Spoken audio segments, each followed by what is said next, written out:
All right, very nearly done. We need to talk a little bit about Carter and the Iranian hostage crisis. Um, Carter had just gotten off the Camp David Accords, where he had thought he was establishing peace in the Middle East. Well, Iran is also in the Middle East. The Iranian hostage crisis started because for years the United States had enjoyed close diplomatic relationships with the Shah of Iran. Remember, the CIA had helped put the Shah of Iran in power, and the Shah was helping us to get a lot of cheap oil from Iran. It was a strategic location between Saudi Arabia and the Soviet Union as well. So not only were we getting the oil, but we were also preventing the Soviet Union from access to various oil fields. And then in 1979, there was a revolution which forced the Shah of Iran to flee from the country. And in his place, this guy took over. He's known as the Ayatollah Khomeini. I was told that I pronounced that terribly, by the way, so I apologize. In his place, this government created on a strict Muslim law was created, and they took over the country.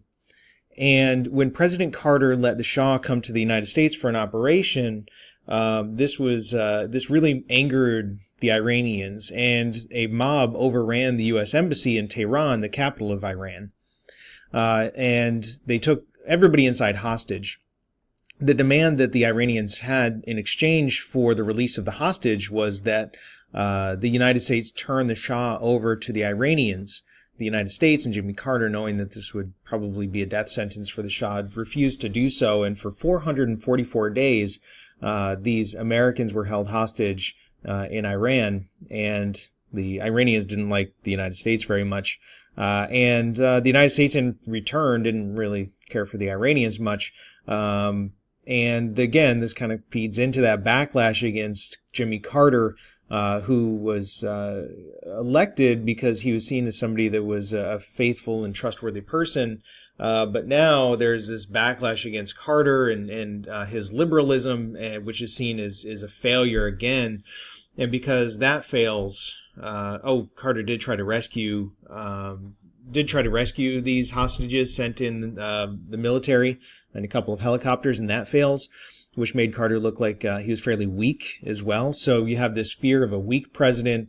You're afraid of his liberalism and his inability to handle the economy. And all of that leads to the rise of conservatism under Ronald Reagan in an effort to increase the strength of the United States, improve the economy, show the Soviet Union that we're still tough.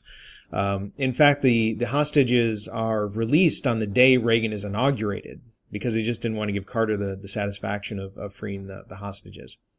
So that's it for 8.4, which really you need to remember in 8.4 is that there's a divide, and we see the